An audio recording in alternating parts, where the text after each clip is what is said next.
ನಮಸ್ತೆ ಸ್ನೇಹಿತರೆ, ನಾವು ಅಂತಿಮ BA ಸಮಾಜಶಾಸ್ತ್ರ ಸಾಮಾಜಿಕ ಚಿಂತನೆಯ ಆಚಾರ್ಯರು ಕೋರ್ಸ್ 5ರಲ್ಲಿ ಈಗಾಗಲೇ ಮುಖ್ಯವಾದ ಪ್ರಶ್ನೆಗಳನ್ನು ಯಾವುದು ಅಂತ ನೋಡಿಕೊಂಡೆವು. ಮುಖ್ಯವಾದ ಪ್ರಶ್ನೆಗಳು ಯಾವುದೆಲ್ಲ ಇದೆ ಅವುಗಳನ್ನೆಲ್ಲ ಗುರುತನ್ನು ಹಾಕ್ಕೊಳ್ಳಿ. ನಿಮ್ಮಲ್ಲಿ ಟೆಕ್ಸ್ಟ್ ಬುಕ್ ಇದ್ದರೆ ನೀವು ಅದನ್ನು ಗುರುತನ್ನು ಹಾಕ್ಕೊಳ್ಳಿ ಸ್ನೇಹಿತರೆ. ಹಳೆಯ ಪ್ರಶ್ನೆ ಪತ್ರಿಕೆಯಲ್ಲಿ ಬಂದಿರುವಂತಹ ಪ್ರಶ್ನೆಗಳನ್ನು ಕೂಡ ಓದ್ಕೊಳ್ಬೇಕು. 5 ಅಂಕದ ಪ್ರಶ್ನೆಗಳಲ್ಲಿ ನೈತಿಕ ವಿಕಾಸದ ಅರ್ಥ, ಮಾನವತೆಯ ಧರ್ಮ ಎಂದರೇನು, ಬಸವೇಶ್ವರರ ಭೌತಿಕ ಹಿನ್ನೆಲೆಯನ್ನು ಚಿತ್ರಿಸಿ, ಸೈನಿಕ ಮತ್ತು ಕೈಗಾರಿಕಾ ಸಮಾಜದ ಲಕ್ಷಣಗಳನ್ನು ತಿಳಿಸಿ, ಸಾಮಾಜಿಕ ವಾಸ್ತವಾಂಶವನ್ನು ವ್ಯಾಖ್ಯಾನಿಸಿ, ದ್ವಂದ್ವಾತ್ಮಕ ಭೌತಿಕವಾದ ಎಂದರೇನು.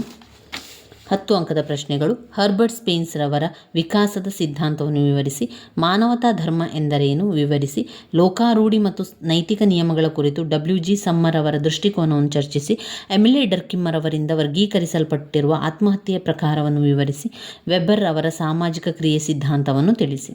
ವಿಭಾಗ ಸಿಯಲ್ಲಿ ಅಗಸ್ಟ್ ಕಾಮ್ಟರ್ ಅವರ 3 ಹಂತಗಳ ಸೂತ್ರವನ್ನು ವಿವರಿಸಿ, ವರ್ಗ ಸಂಘರ್ಷವು ಸಮಾಜದ ಅಭಿವೃದ್ಧಿಗೆ ಕೊಡುಗೆಯಾಗಿದೆ ಚರ್ಚಿಸಿ, ಥಾಮಸ್ ಮೋರ್ ಅವರ ಯುಟೋಪಿಯಾ ಕೃತಿಯಲ್ಲಿ ಪ್ರಸ್ತುತಪಡಿಸಿದ ವಿಚಾರಗಳು ಎಷ್ಟು ಪ್ರಸ್ತುತವಾಗಿದೆ ವಿಶ್ಲೇಷಿಸಿ, ಸಮಕಾಲೀನ ಸಮಾಜದಲ್ಲಿ ಮಹಾತ್ಮ ಗಾಂಧೀಜಿಯವರ ಸತ್ಯಾಗ್ರಹದ ಪರಿಕಲ್ಪನೆಯ ಪ್ರಸ್ತುತತೆಯನ್ನು ಪರಿಶೀಲಿಸಿ. ಇದು ಹಳೆಯ ಪ್ರಶ್ನೆ ಪತ್ರಿಕೆಯಲ್ಲಿ ಬಂದಿರುವಂಥ ಪ್ರಶ್ನೆಗಳಾಗಿದೆ ಸ್ನೇಹಿತರೆ. ಮೊದಲಿಗೆ ನೀವು ಓದಬೇಕಾಗಿರುವಂಥದ್ದು ಸಾಮಾಜಿಕ ಚಿಂತನೆ. ಸಾಮಾಜಿಕ ಚಿಂತನೆಯ 5 ಮಾರ್ಗಗಳು, ಸಮಾಜಶಾಸ್ತ್ರ ಮತ್ತು ಸಾಮಾಜಿಕ ಚಿಂತನೆ, ಸಾಮಾಜಿಕ ಚಿಂತನೆಯ ಬೆಳವಣಿಗೆ.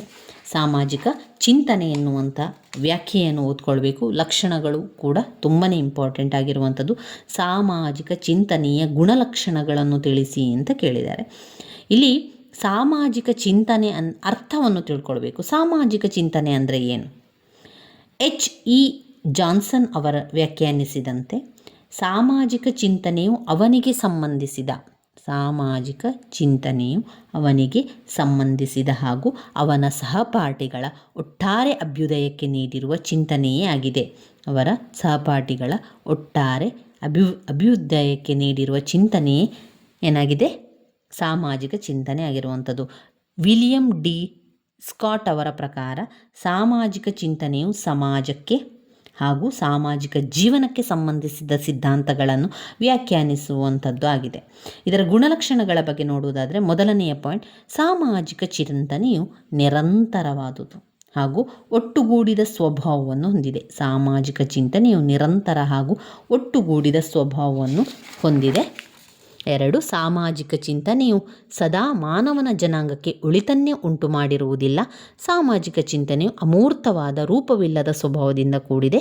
ಸಾಮಾಜಿಕ ಚಿಂತನೆಯು ವೈಜ್ಞಾನಿಕವಾಗಿಲ್ಲದಿರುವುದೇ ಅದರ ಸ್ವಭಾವ. ಸಾಮಾಜಿಕ ಚಿಂತನೆಯು ಪ್ರದೇಶದಿಂದ ಪ್ರದೇಶಕ್ಕೆ ಭಿನ್ನವಾಗಿರುತ್ತದೆ. ಸಾಮಾಜಿಕ ಚಿಂತನೆಯು ಯಾವುದೇ ಪುಸ್ತಕಕ್ಕೆ ಅಥವಾ ಸಾಹಿತ್ಯಕ್ಕೆ ಒಳಪಟ್ಟಿರುವುದಿಲ್ಲ. ಸಾಮಾಜಿಕ ಚಿಂತನೆಗಳು ಸಾಮಾಜಿಕ ಸಮಸ್ಯೆಗಳನ್ನೊಳಗೊಂಡಿದೆ. ಸಾಮಾಜಿಕ ಚಿಂತನೆಗಳು ವಿವಿಧ ಸಮುದಾಯಗಳ ಕೊಡುಗೆಗೆ ಬಂದಿರುವುದೇ ಆಗಿದೆ.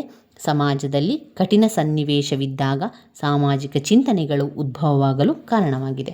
ಇವಿಷ್ಟು ಪಾಯಿಂಟ್ಸ್ಗಳು ಸಾಮಾಜಿಕ ಚಿಂತನೆಯ ಗುಣಲಕ್ಷಣಗಳಲ್ಲಿ ನಾವು ನೋಡುವಂಥದ್ದು. ಮುಂದಿನ ವಿಡಿಯೋದಲ್ಲಿ ಸಂಪೂರ್ಣ ವಿವರಣೆಯನ್ನು ಕೂಡ ತಿಳ್ಕೊಳ್ಳುವ ಸ್ನೇಹಿತರೆ. ನನ್ನ ವಿಡಿಯೋಸ್ ಎಲ್ಲ ನಿಮಗೆ ಇಷ್ಟ ಆಗಿದ್ದರೆ ಲೈಕ್ ಕೊಡಿ, ಶೇರ್ ಮಾಡಿ, ಸಬ್ಸ್ಕ್ರೈಬ್ ಮಾಡಲಿಕ್ಕೆ ಮರಿಬೇಡಿ. ಧನ್ಯವಾದಗಳು.